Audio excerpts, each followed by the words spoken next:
The next topic is saving and investment approach. In the last class, we have covered equilibrium through the AD and AS approach. Equilibrium is a level where aggregate demand is equals to aggregate supply. It can be also understand where the saving is equals to investment. So the second approach is saving and investment approach. That means equilibrium level can be achieved where saving equals to investment. And it is formulated through AD and AS. When AD equals to AS, that means C plus I equals to C plus S, and C से C cancel हो गया, then I equals to S. So in simple way, we can say when investment equals to saving, then we will get our equilibrium level. So again, I am on the same table which we have taken in the first class. Income 0, 100, 200, 300, 400, 500, 600. And consumption is 40, and I have just increased consumption by 80. That means 120, then 200, 280, 360, 440, and 520. This is 520. If I talk about the saving, then saving will be income minus consumption. Saving क्या होती है बेटा? जितना मैंने earn किया उसमें से जितना मैंने खर्च कर दिया, अगर मैं उसको निकाल दूंगी तो मेरी सेविंग आ जाएगी. 0 minus 40, this is minus 40, then minus 20, then 0, 300 minus 280, then 20, then 40, then 60, and then 80. Investment कैसे आएगा? आप इन्वेस्टमेंट ये नहीं कह सकते कि मैम इनकम में से कंजप्शन हटा दो या सेविंग निकाल दो. No, investment we will always assume autonomous investment, that will not be changed according to level of income, that will remain same. So I am taking investment as 40 40 40 40. और ये मैंने बता दिया था पहले कि ये अज्यूम करते हैं कि इन्वेस्टमेंट हमारी ऑटोनोमस है, that means it is not going to change according to level of output और according to level of income. ये सेम रहेगी चाहे इनकम 0 है चाहे 600 है. 40 40 and 40. So equilibrium level is a level where the saving equals to investment. You can see saving equals to investment is at this point. This is saving equals to investment. So we can say at the level of 400, at the level of 400 of income, our equilibrium level will be approved, will be achieved. If I talk about the 0 level of income, then you can see then investment is more than the saving in the same 20 minus 20 and 40. That means investment is more than saving. In this situation, investment is more than saving, and in the same investment is more than saving. But after equilibrium, you will see that saving is more than the investment. Saving is greater than investment. Saving is greater than investment. And if I talk about how the AD and AS approach can be found with the saving and investment approach or vice versa. In the same diagram, if I need to show AD and AS and saving and investment, both approach for equilibrium, then what I will do? This is my AD curve and this is my AS curve. Where they both intersect, that is this point, it will be the equilibrium point. And equilibrium point, the investment must be equals to saving. So this is my investment curve. What I will do, I will draw a line, and on this point saving must be equals to investment. So I will draw saving curve like this. Why I have start saving from this line? Because savings always start from the negative axis. ये पहले भी explain किया था, saving हमारी हमेशा negative से start होती है क्योंकि 0 लेवल ऑफ इनकम पर सेविंग नेगेटिव होती है. ये नेगेटिव जाती रहेगी जहां पर ये वाला एक्सेस टच करेगी, एक्स एक्सेस. ये आपका जो पॉइंट होगा ब्रेक इवन का होगा, लेकिन बट अभी हम वो डिस्कस नहीं कर रहे हैं. फिलहाल मुझे इक्विलिब्रियम दिखाना, तो इक्विलिब्रियम कहाँ पर होगा? जहां एडी इक्वल्स टू एएस है, या फिर मैं दिखा सकती हूँ जहां पर इन्वेस्टमेंट इक्वल्स टू सेविंग है, या यहाँ पर एस इक्वल्स टू आई है और यहाँ पर एडी इक्वल्स टू एएस है. तो अगर मुझे दो कर्व एक साथ दिखाने हैं तो मैं ध्यान रखूंगी कि जहां पर ये कट कर रहा है उसके कॉरस्पॉन्डिंग ही इन्वेस्टमेंट सेविंग इक्वल होना चाहिए. बेटा अगर आप कर्व इस टाइप से बना देते हो, सपोज आपने बना दिया ये आपका एएस कर्व और ये एडी कर्व, उसके बाद आप यहाँ पर बना रहे हो ये इन्वेस्टमेंट कर्व और ये कर्व, आप क्या देखो यहाँ पर एडीएस यहाँ टच कर रही है, जबकि अगर इस डायग्राम की बात करूँ तो यहाँ तो ये कहीं से मैच नहीं कर रहे ना, तो ये गलत होगा। आपको याद होगा माइक्रो इकोनॉमिक्स में भी हमने टीयूएमयू वाले डायग्राम बनाए थे, तो दो कर्व एक साथ बनाते हैं साइमल्टेनियसली, जिससे कि सही फिगर पता चल जाए। जहां पर एडीएस मैच कर रहे हैं वहीं से कोरस्पॉन्डिंग लाइन आएगी इन्वेस्टमेंट पर, तो यहाँ पर मेरा सेविंग कर्व टच करना चाहिए, दैट मीन्स ये वाली लाइन आनी चाहिए मेरी, ये वाली। अगर मैं ये बनाती हूँ तो ये गलत है, ना मैं ये बना सकती हूँ ना मैं ये इसके बियॉन्ड बना सकती हूँ। The line must be equal to where AD equals to S. यहाँ से अगर मैं लाइन ड्रॉ करूँ तो ये इसके सीधा 90 डिग्री का एंगल ड्रॉ होना चाहिए। In this approach, saving and investment approach, E is a equilibrium point, and here I can also take E point where saving equals to investment.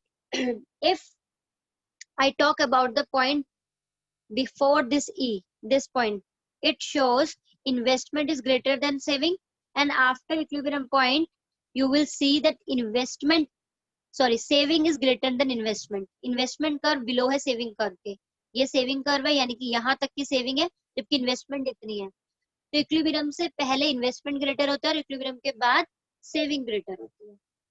अब क्वेश्चन राइज होता है what happened when the saving is greater than investment. आप खुद बताओ, saving अगर investment से greater है तो what does it indicate? It is indicated that people are not spending as much as amount which the firms are expecting to do. हम इतना खर्च नहीं कर रहे हैं जितना कि फर्म्स हमसे एक्सपेक्ट कर रही है, क्योंकि उन्होंने अपनी सप्लाई अपने हिसाब से सेट करी है। प्लान हमारी जो सेविंग अगर ज्यादा हो जाती है, दैट मीन्स जो हम कंजप्शन कर रहे हैं वो उतना नहीं कर रहे हैं जितना कि एक फर्म हमसे एक्सपेक्ट कर रही है, क्योंकि उसने जैसा हमसे एक्सपेक्ट किया होगा वैसे इन्वेस्ट किया होगा ना। भाई मैं अगर किसी भी चीज के सेलर हूँ तो I will produce as more as unit which is requirement according to me, which is required by the household. Simply मैं उतना ही बनाना चाहूंगी जितना हाउस होल्ड की रिक्वायरमेंट है। मैं अगर बीसीआर यूनिट बना रही हूँ तो मैं बीसीआर के अकॉर्डिंग इन्वेस्ट कर रही हूँ। अगर मैं इन्वेस्टमेंट बीसीआर से कम कर रही हूँ, that means I am expecting that much amount. यहाँ पर मैंने इन्वेस्टमेंट ज्यादा कर दिया है जबकि लोग सेविंग ज्यादा कर रहे हैं। सेविंग ज्यादा कर रहे हैं मतलब कंजप्शन कर नहीं रहे, तो व्हाट विल हैपन? मेरी इन्वेंट्री अननेसेसरी, जो मेरी इन्वेंट्री है, जो मेरा स्टॉक है, वो अननेसेसरी इंक्रीज है। भाई जब रिक्वायरमेंट नहीं है, इन्वेंट्री ज्यादा है, तो what I will do? I will reduce this inventory, I will reduce my production, and when I will reduce my production then what will happen? Then employment will also decrease. I think I am clear. मैं यहाँ पर book से आपको clarify कर देती हूँ। If the plan saving is more than the plan investment after point ई, यहाँ पर देखो ई पॉइंट के बाद सेविंग ज्यादा है, इन्वेस्टमेंट कम है। It means that households are not consuming as much as the firm expected them to. As a result, inventory rise above the desired level. जितना सोचा था उससे ज्यादा इन्वेंट्री, उससे ज्यादा स्टॉक बचा हुआ है। To clear unwanted increase in inventory, firm would plan to reduce the production till the saving and investment become equal to each other. अगर हमारी इन्वेंट्री ज्यादा है जबकि हमारे लोग परचेज नहीं कर रहे हैं, तो मैं अननेसेसरी थोड़ी ना प्रोडक्शन करती रहूंगी, मैं अपना प्रोडक्शन कम कर दूंगी। और जब मैं प्रोडक्शन कम कर दूंगी तो मेरी इन्वेस्टमेंट कम हो जाएगी और वो अपने आप ऑटोमेटिकली सेविंग के इक्वल आ जाएगी। The next point, what will happen if saving is less than the investment? That means investment is more than the saving. Investment is more than saving means, sorry, if saving is less than investment, it means that people are spending more, they are expected to spend more. जितना हमने सोचा था उससे ज्यादा लोग spend करने का सोच रहे हैं। भाई सेव कम कर रहे हैं मतलब स्पेंड ज्यादा कर रहे हैं, और जितना हमने सोचा था अगर उससे ज्यादा लोग स्पेंड करेंगे that means we require to produce more. मैंने सोचा था कि 2000 यूनिट ही खरीदेंगे लोग, जबकि लोगों की डिमांड आ रही है 2500 यूनिट्स की। So what I will do, I will increase my production. और अगर मैं प्रोडक्शन इंक्रीज करूंगी दैट मीन्स एम्प्लॉयमेंट भी इंक्रीज होगा। लेकिन अभी इसके बारे में थोड़ा सा और क्लैरिफाई करूंगी कि एम्प्लॉयमेंट इंक्रीज हो सकता है या नहीं, वो अभी नेक्स्ट टॉपिक में आएगा। Simple way, if plan saving is less than the plan investment before point ई, इस पॉइंट से अगर मैं पहले की बात करती हूँ, ये point, it means that household are consuming more and saving less. भाई सिंपल सी बात है, हाउस होल्ड उतना कंज्यूम जितना हमने सोचा था उससे कहीं ज्यादा कर रहे हैं। As a result plan inventory would fall below the desire level, जितना मुझे स्टॉक चाहिए था उससे कम है।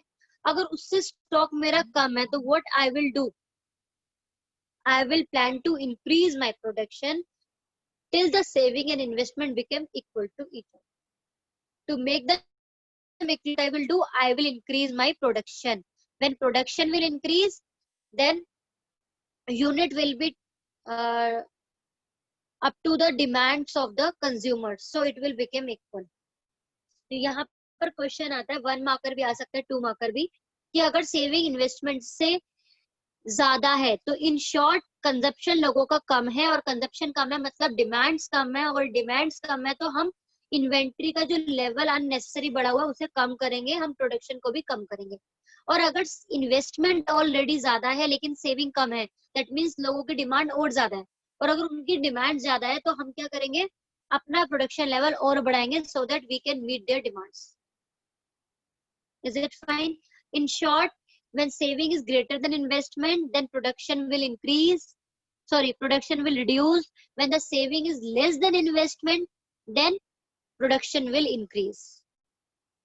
Is it clear?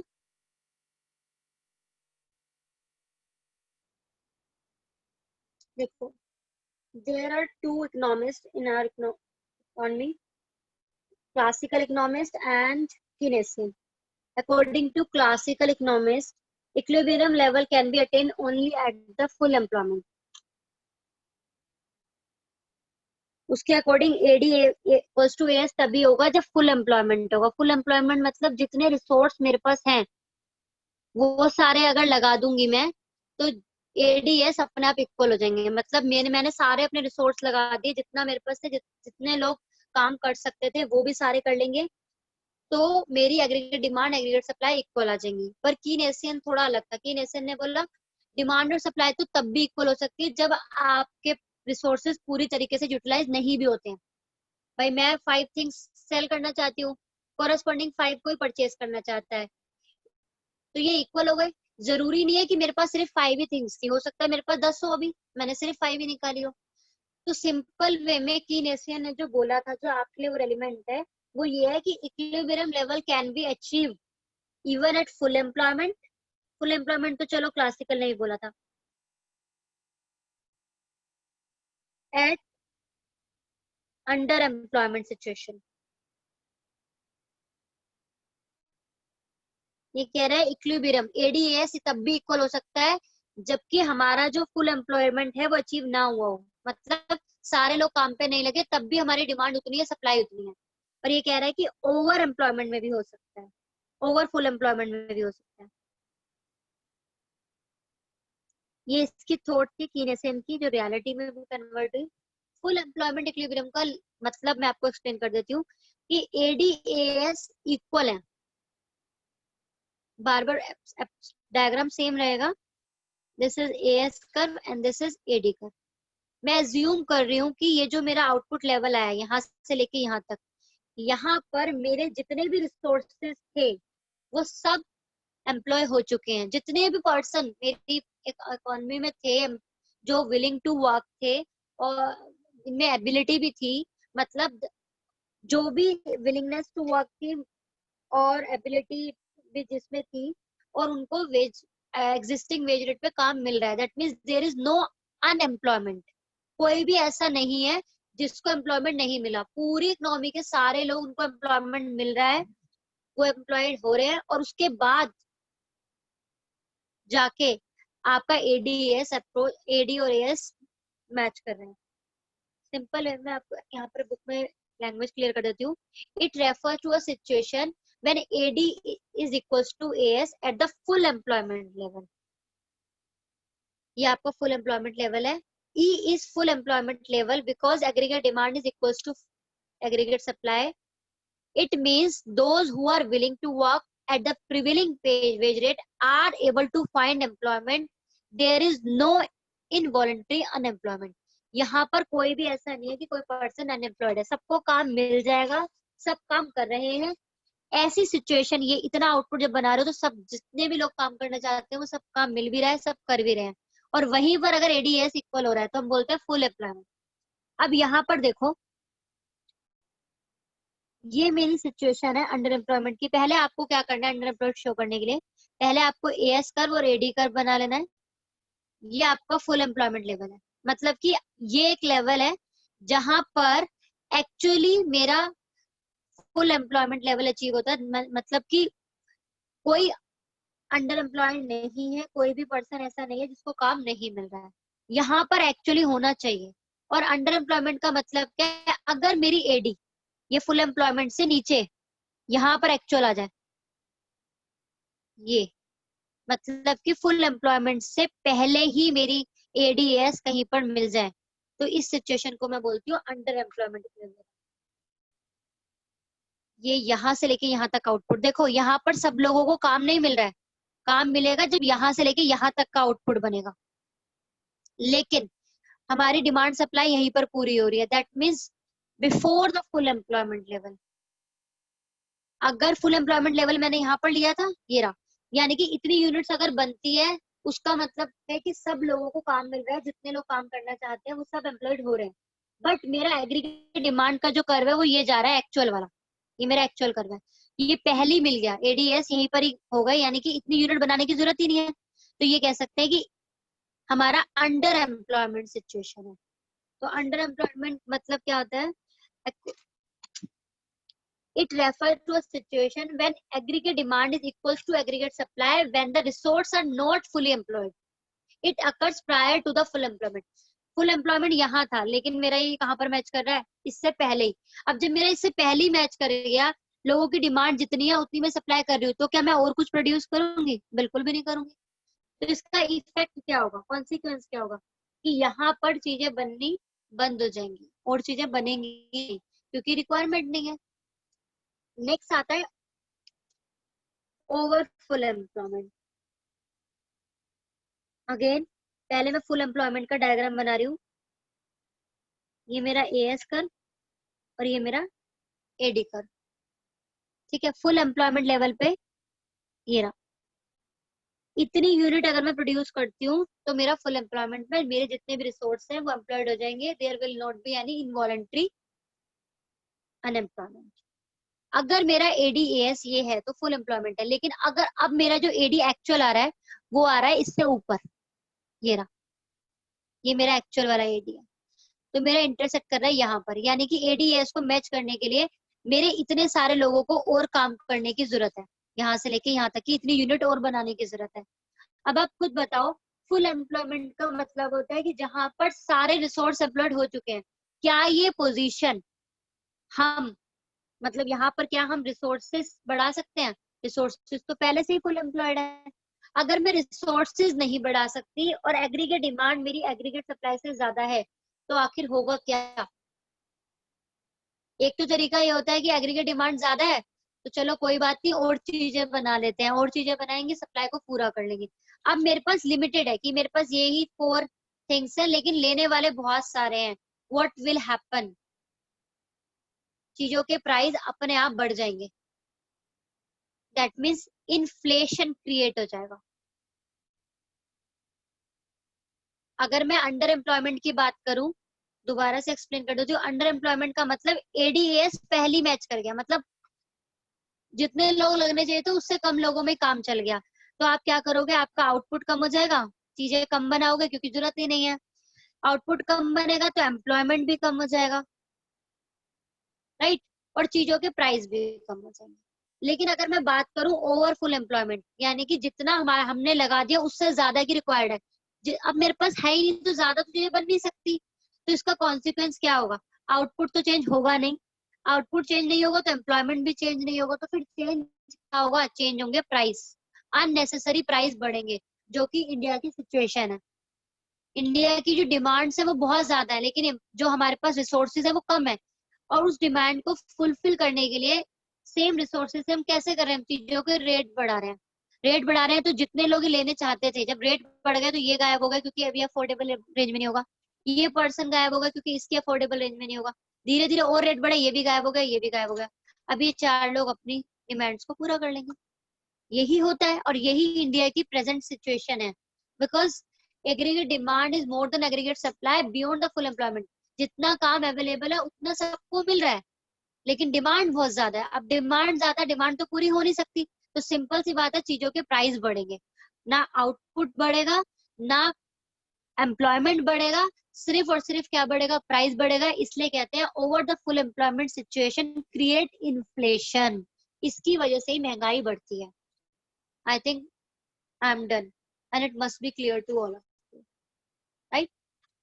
Thank you so much. इसको एक दो तीन बार अगर आप रिपीट करोगे तो आई थिंक आपको बहुत अच्छे से समझ में आ जाएगा। Full employment, under employment and over employment. Thank you.